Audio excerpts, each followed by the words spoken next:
क्या आज हमारे बहुत सारे नौजवान खासतौर पे कठुआ डिस्ट्रिक्ट से हमारे जो जसरोटा विधानसभा क्षेत्र है वहाँ से हमारे एक बहुत ही एक्टिव साथी जो है पवन शर्मा जी, वो जम्मू कश्मीर अपनी पार्टी के साथ अपने साथियों के साथ जुड़े हैं।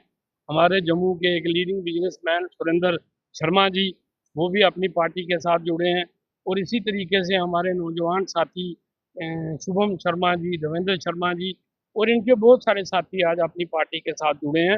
और ये चूँकि पहले अलग-अलग पार्टियों के साथ ये जुड़े हुए थे और जब इन्होंने देखा कि वो पार्टियों के कथनी और करनी में फ़र्क है। वोट लेने से पहले वो अलग बातें करते हैं और वोट लेने के बाद फिर लोगों को जो है वो उनके हाल पे छोड़ देते हैं।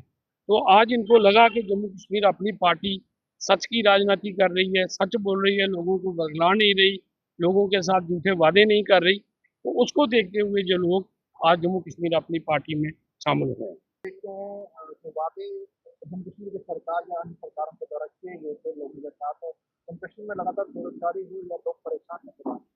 देखिए, एक भी वादा आज तक इन्होंने पूरा नहीं किया। चुनाव से पहले लगभग 1 साल पहले उन्होंने जब चुनाव हुए थे सितंबर-अक्टूबर में, तो ये वादा किया था कि 1 लाख नौकरियाँ देंगे।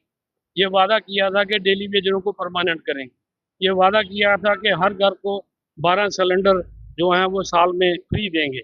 ये वादा किया था कि हर घर को 200 यूनिट बिजली फ्री देंगे।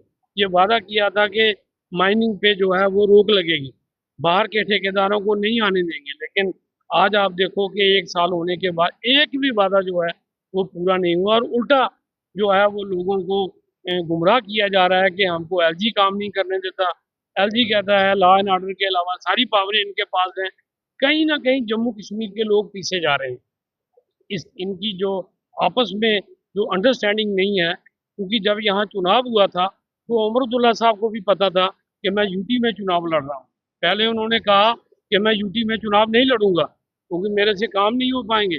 बाद में 1 सीट की बजाय वो 2 सीटों पे चुनाव लड़े। अब जब वो जीते हैं तो उनको वो वादे पूरे करने चाहिए। 1 साल में वो एक भी वादा पूरा नहीं कर पाए।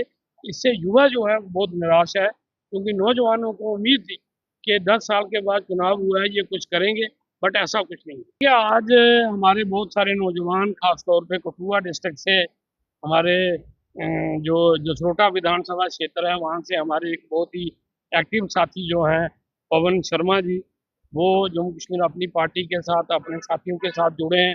हमारे जम्मू के एक लीडिंग बिजनेसमैन सुरेंद्र शर्मा जी, वो भी अपनी पार्टी के साथ जुड़े हैं।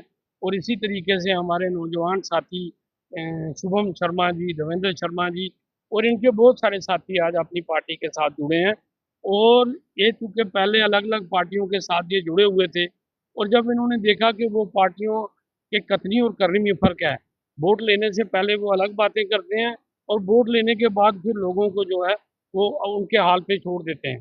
तो आज इनको लगा कि जम्मू कश्मीर अपनी पार्टी सच की राजनीति कर रही है, सच बोल रही है, लोगों को बरगला नहीं रही, लोगों के साथ झूठे वादे नहीं कर रही। तो उसको देखते हुए जो लोग आज जम्मू कश्मीर अपनी पार्टी में शामिल हुए हैं। जो वादे जम्मू कश्मीर की सरकार या अन्य सरकारों के द्वारा किए गए थे लोगों के साथ, जम्मू कश्मीर में लगातार बेरोजगारी हुई या लोग परेशान हैं।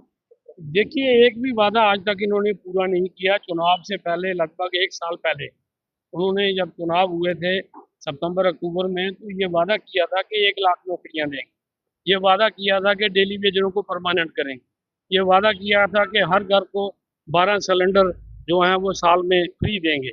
ये वादा किया था कि हर घर को 200 यूनिट बिजली फ्री देंगे। ये वादा किया था कि माइनिंग पे जो है वो रोक लगेगी, बाहर के ठेकेदारों को नहीं आने देंगे। लेकिन आज आप देखो कि 1 साल होने के बाद एक भी वादा जो है वो पूरा नहीं हुआ और उल्टा जो है वो लोगों को गुमराह किया जा रहा है कि हमको एलजी काम नहीं करने देता। एलजी कहता है लॉ एंड ऑर्डर के अलावा सारी पावरें इनके पास हैं। कहीं न कहीं जम्मू कश्मीर के लोग पीछे जा रहे हैं।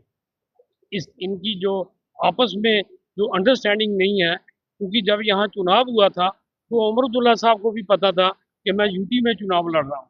पहले उन्होंने कहा कि मैं यूटी में चुनाव नहीं लड़ूंगा क्योंकि मेरे से काम नहीं हो पाएंगे। बाद में 1 सीट की बजाय वो 2 सीटों पे चुनाव लड़े। अब जब वो जीते हैं तो उनको वो वादे पूरे करने चाहिए। 1 साल में वो एक भी वादा पूरा नहीं कर पाए। इससे युवा जो है बहुत निराश है, क्योंकि नौजवानों को उम्मीद थी कि 10 साल के बाद चुनाव हुआ है, ये कुछ करेंगे, बट ऐसा कुछ नहीं।